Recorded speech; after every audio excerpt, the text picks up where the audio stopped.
Good morning and welcome back. It is 5:43 here on your New Year's Eve morning, and we're tracking just a couple of light showers moving off into the easternmost parts of Tennessee and western North Carolina.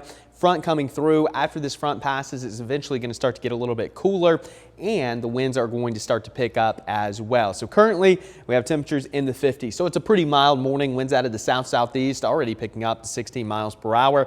Later today we'll top out close to 60 degrees here in the valley, mid 50s along the Cumberland Plateau, but these temperatures will start to drop off as we move into your evening. So wind advisories are in effect with a high wind warning into eastern Monroe County. This is for the bay shaded counties here in southeast Tennessee. Could have gusts of 30 to 35 miles per hour. So the wind's going to start to whip up a little bit. And as we take a look at your futurecast wind gusts this afternoon, the winds will be at their peak, gusting upwards of 30 to 35 miles per hour and gradually starting to wind down a little bit as we move into the evening. So you might want to secure any of that outdoor lawn furniture you may have sitting out there because it may be blowing away as we get into your afternoon. Futurecast has some cloud cover early on, maybe breaking a little bit during the evening hours, but still looks like the cloud's going to try to build back in after about 6 p.m. So generally going to be cloudy late tonight. We're going to have a few additional showers possible along the Cumberland Plateau. Then the temperatures start to drop off, and that could transition to more of a snow flurry, light rain mix by the time we get into Wednesday morning. Notice some of that blue showing up into Van Buren, Bledsoe, northern Sequatchie, Grundy, and Marion County. Some Monteagle, maybe a little bit of snow flying around tomorrow morning. Not going to be very impactful, not expecting any accumulations, but along the Tennessee-North Carolina line, the usual suspects could pick up a couple of inches of snowfall, and this is kind of the pivot point to a much colder pattern as we move into 2025. But our snow chances tonight into Wednesday morning, not happening here in the valley, but the metro mountains could get a few flurries tomorrow morning. Same for the plateau, with the highest chance for any accumulation right along that Tennessee-North Carolina line in those elevations above 3,000 feet.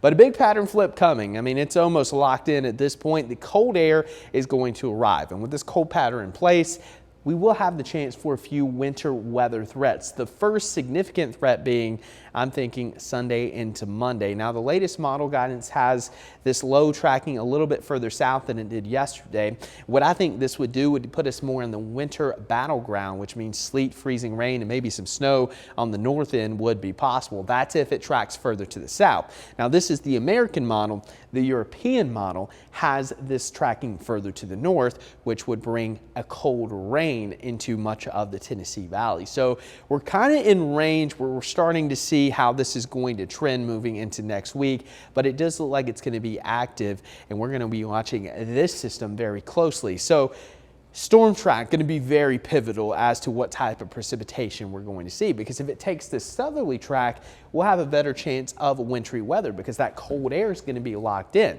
If it takes a southerly track or northerly track, it's going to bring in more warm air from the Gulf of Mexico, which means we would have more of a rain event, and the snow would stay across parts of the Midwest and Great Lakes region. So we'll have to see where this low pressure tracks as it moves into next week, and we'll get a better idea in the coming days. So we'll continue to keep you updated. But one thing's for certain, it is going to be downright cold to end the week. Now, cold to end the week, but frigid moving into next week. So yes, low 40s Saturday, Sunday, Monday going to be cold, but if we could see next week, let's say we had a 14-day forecast, you would likely see highs in the 30s and overnight lows in the teens as we move into that second week of January, as that really cold air going to start to pull in straight from Canada by the middle of next week. So frigid days ahead, so enjoy the mild morning we're having to start your Tuesday, but moving into the next couple of days, we'll have another chance of maybe a little bit of mountain flurry activity going into your Friday, and then we're going to watch that storm Sunday into Monday. Again, depending on how things trend, it could either be a cold rain or we could be dealing with more of a wintry mess. So continue to check back for updates. Definitely have the weather app. Yeah. Yeah, you're going to be because it's going to change so much. I mean, the forecast is going to fluctuate between now and then, so have that weather app on hand. You're going to need it into 2025. Stay up to date. And that heavy jacket. Yeah. All right. Thanks, Clay.